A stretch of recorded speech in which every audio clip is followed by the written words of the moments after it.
咖啡是很多现代人都必须要的提神饮料，但是你知不知道马来西亚史上最古老的咖啡厂到底在哪里呢？今天我就带大家来到这个太平阿山古邦安东咖啡厂，它创建于1933年，至今已经有89年的历史，也已经流传到第3代来继承。其实我今天真的特别开心，因为终于有机会可以了解到制造咖啡的过程。安东咖啡芳香浓郁，每一口都是以人工劳力与木材烘焙出的，一点一滴都是精华哦。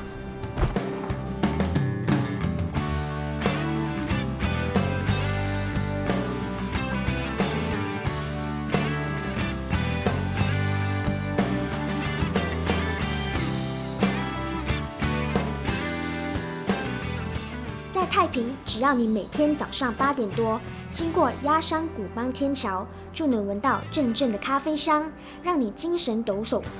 咖啡香就源自坐落在高架天桥旁的安东咖啡厂。除了生产咖啡产品，安东咖啡厂也发展成为了一家以咖啡为主题的观光厂。游客在场内有机会观看炒咖啡的情况，聆听工作人员讲解烘制咖啡的过程，以及通过展示的资料了解咖啡的文化。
在现场，游客也可以试试各种口味的咖啡，喝了觉得喜欢再购买。来到太平旅游，不妨来到这里，品尝一杯传统的咖啡，为旅途留下一抹咖啡香。